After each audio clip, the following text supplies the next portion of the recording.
Hello, everyone. Welcome to StreamHorseTV, where we're doing Tokyo takeaways. And we are fresh off cross country day with Catie Staszak, FEI show jumping commentator and CEO of Catie Staszak Media. Catie, thank you for joining us. Oh, thanks for having me, Nat. I'm super excited. Cross country was thrilling. And I know this is really your area where you shine and have a great passion for. So I'm thrilled to get your perspective as well on how things shook up in cross country. Well, I think we are all in agreement that Oliver Townend came in and just dazzled. My take on him was that it looked like they do that course in their backyard, you know, probably every day. And that's just what they do. It was so effortless. The commentators were quick to point out that he made it look easy. What did you think? You know, it was interesting to me because he's so early in the order. I mean, he was the second rider to take on the course, so he has no information other than what he's walked, you know, to see how things are going.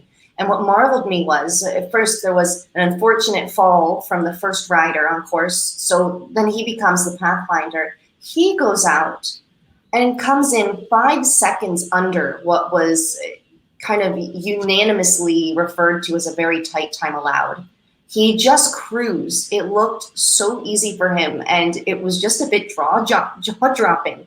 And then to see his teammates go out and also jump fabulous rounds says that not only was he tremendous in his riding, but he went back to his teammates and gave them picture-perfect information that guided them to then have no penalty points added to their scores, either of them in cross country. And now you see a very dominant British team heading into show jumping.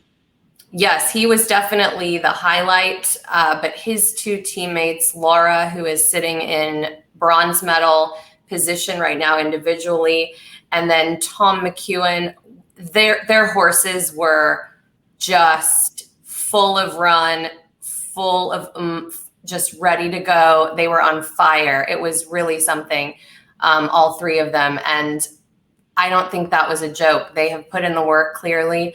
Oliver showed us why he is the world #1. And in his first Olympics, cool as a cucumber, just came out and executed. And that horse, I know I joke that after Land Rover, he was like, we were running like a hell. And they were, but here you couldn't even, that horse's stride is so beautiful and effortless that you can't even tell how they're covering ground, and he's just hauling. So it was a joy to watch, for sure.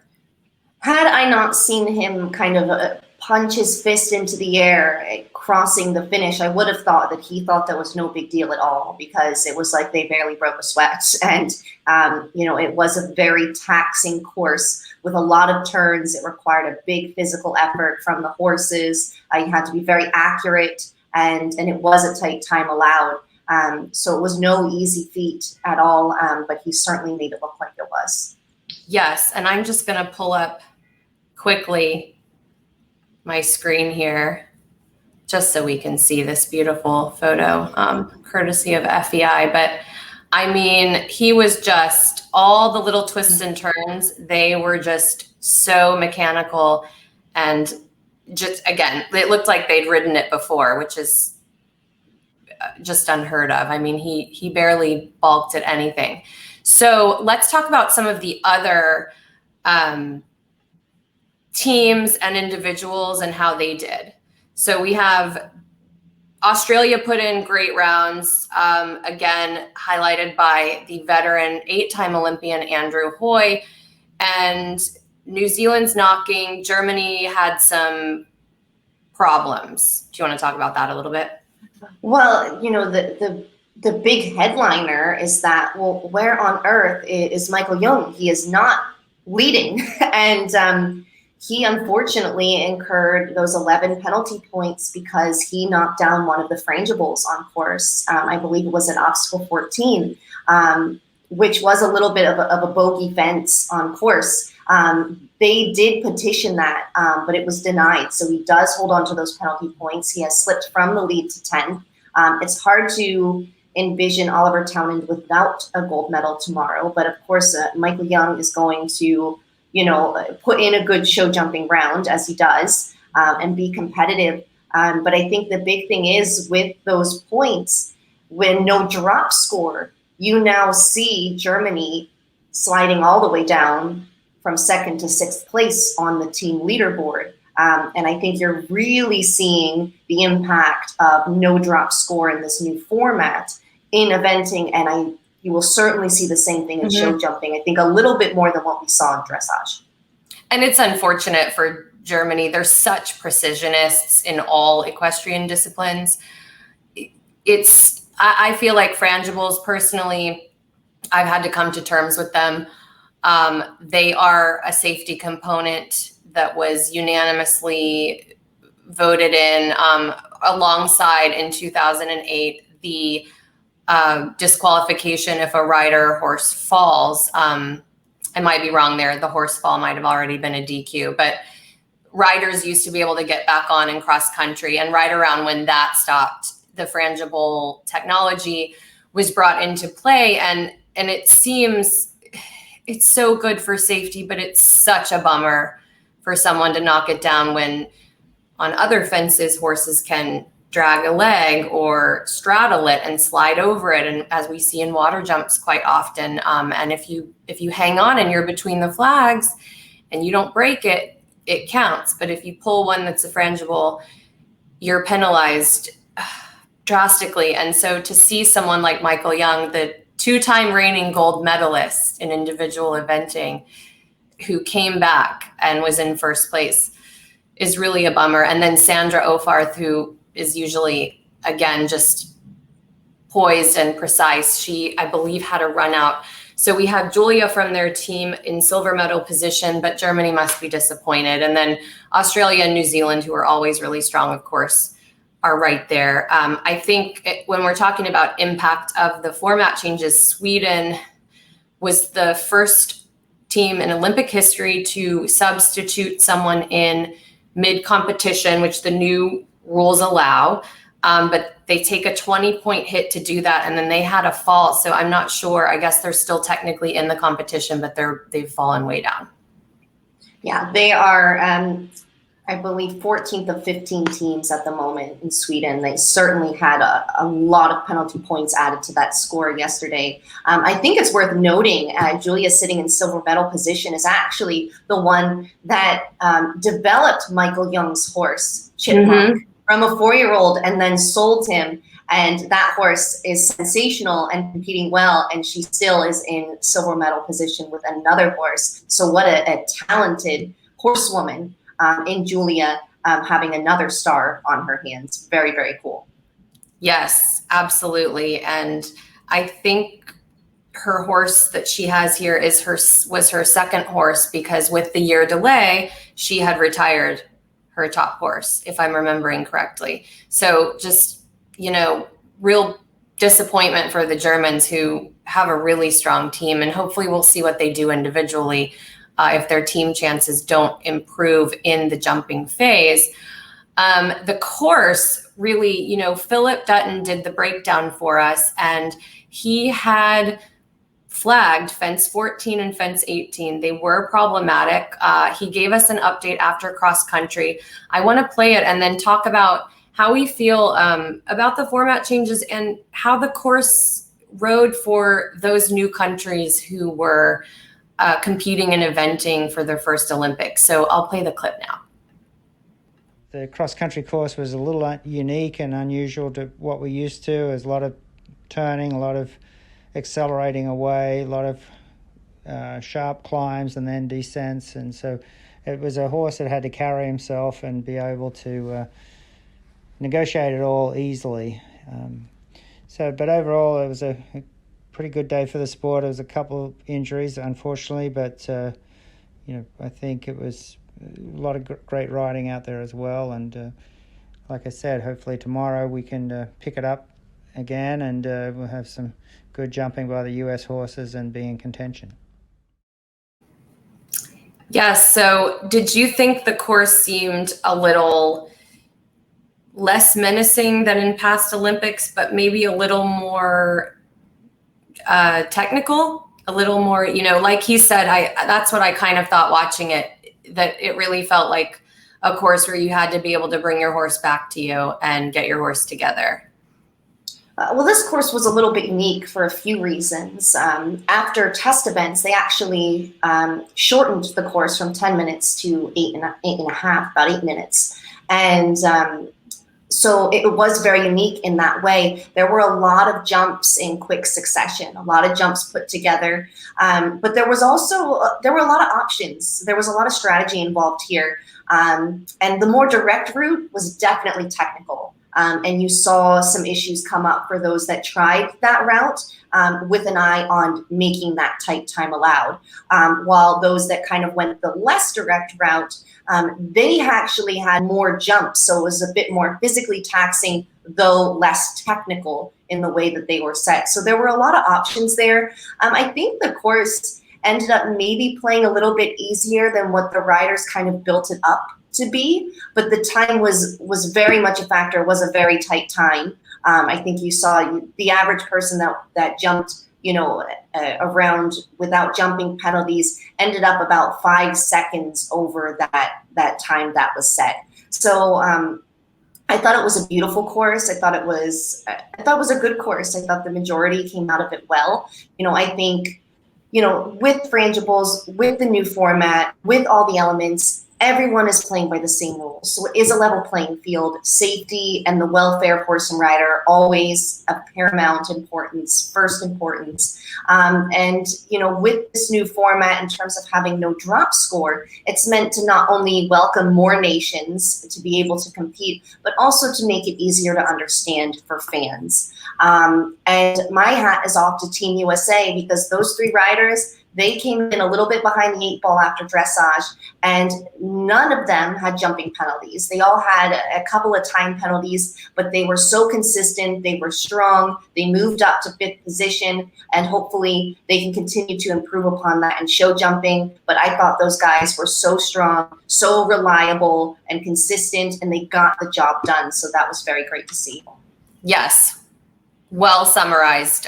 Philip, in the rest of his diary entry, which you can check out in Dutton's diaries, really gave Doug Payne a pat on the back for being the pathfinder for the U.S., for going out, riding a great round, and then, reporting back. And Philip did give some feedback on being held on course because of a fall of another rider, and that did mess up his watch. And so he didn't know what his actual timing was, unfortunately. So that's just unfortunate. They all had a few time penalties, but they did great, and we're for sure rooting them on as they sit in 5th, and they're certainly in contention. I can share my screen again quickly with the actual standings, and individually the US guys aren't going to show up here. But let me see here. But they all still, should they at least stay on their scores, would make the individual final. The top 25 after show jumping, of course, will advance to a final jumping round to determine individual medals. So the top 25 go there, and they are currently in the hunt with that. Right. So these are the individuals. You won't see any of our US guys here, but they're right down below. They're all, I think Boyd and Philip are in the top 20. And then the team standings are here. So you'll see Thailand and Sweden were heavily penalized, unfortunately. And we really salute Thailand and China for being their first Olympics to bring a team. I wanted to give them a little shout out as well. And we hope that this can be really inclusive for everyone. And it does seem like the course was a little bit less of a beast, from a technical aspect, challenging, but less of a menacing beast for some of these newcomers to come in and tackle it at this level. I do want to also give a shout out to the women who are looking to make history. We have very, very successful women in the history of this sport, but none has ever won individual eventing gold. So we have Julia from Germany. We have Laura from Great Britain, 0.2 of a point behind her. And then Janelle Price, who is one of the best in the world on Grovine de Rev, is sitting there in 12th. You know, anything could happen. And I do want to also mention Lee Siegel from Austria. She put in such a valiant round. She's 22 years old. She's not from a country with a powerhouse program. And she was lovely to watch. And so I wish the best for her. Hopefully she'll have a good finish. And of course, we'll be rooting for our team USA as well. Who do you think might be strong or have weaknesses in show jumping that you've heard so far? Well, I would say the U.S. as a whole should be improved in show jumping. They really made a concentrated effort to improve in that phase, and they've been working with Olympian Peter Wild, who is, of course, a show jumping gold medalist. And he's really put in the time with this team, and I think you are going to see that translate. I mean, Peter even traveled with them to Aachen to help continue the training. He was riding their horses. You know, he's a tremendous asset to this team behind the scenes. So I look forward to seeing them all in the show jumping phase. Really, I think a lot of it is going to have to do with the conditions in Tokyo. You know, it's warm, it's hot, it's obviously a taxing discipline. So to see how all the horses fare physically just heading in will certainly play a significant role. Yes, the two horses I noticed looked tired were Diucello, and I believe Philip even mentioned that Van Dever looked a bit tired coming home, so Doug kind of nursed him home. So that'll be interesting to see, although Doug, as we were saying before the program, has been doing a lot of strictly show jumping for practice. And done very well. I mean, he took one weekend at Tryon and was a winner in the welcome stake for show jumping, and then took a win in eventing. Tryon is a great facility in North Carolina where they're able to hold multidisciplinary events, and he stayed there, took the horse show, took the event, and really was a force that weekend. Was very cool to see. Yeah, and they, Boyd and Philip on the U.S. team are perfectly capable of executing perfect rounds, clean rounds, just by sheer experience getting their horse over the jumps. And then Doug has that added bonus advantage. So I do not see the British horses being tired at all. They were on fire. I don't see them faltering. They look incredible. They're going to jump really well. And Oliver Townend has nerves of steel, as we saw at Land Rover and his previous 5-star win. This horse, by the way, Ballamore class, has not ever finished lower than 4th in a 5-star. So they've got a pretty good chance. So we'll see what happens. Just like cross country and show jumping, anything can happen. The scores are tight. So we could see some movement in the rankings, and we will hope that Team USA gets up there for a medal. So thank you so much, Catie, for joining us. We're going to have a lot of information when we come back for the next one of these. Absolutely. It's starting to get real bunched. We had the show jumping first horse inspection the other day. We're going to come down to medals now in eventing. It is going to be a jam-packed, really exciting finish coming up. Yes, and if anyone missed the cross country, it's available on replay if you have the NBC Sports streaming app. And Oliver Townend went first. I highly recommend just go press play and watch his round. It is the stuff of legends for sure. And I just want to, in closing, mention our social media Torchbearer campaign, where you can win a $300 prize package from Ride Bedford.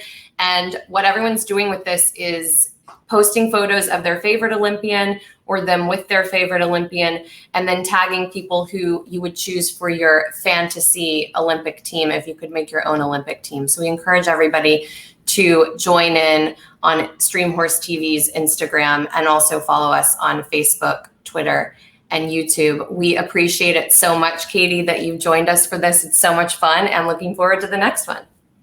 Likewise. Take care. Take care. See you on the next one.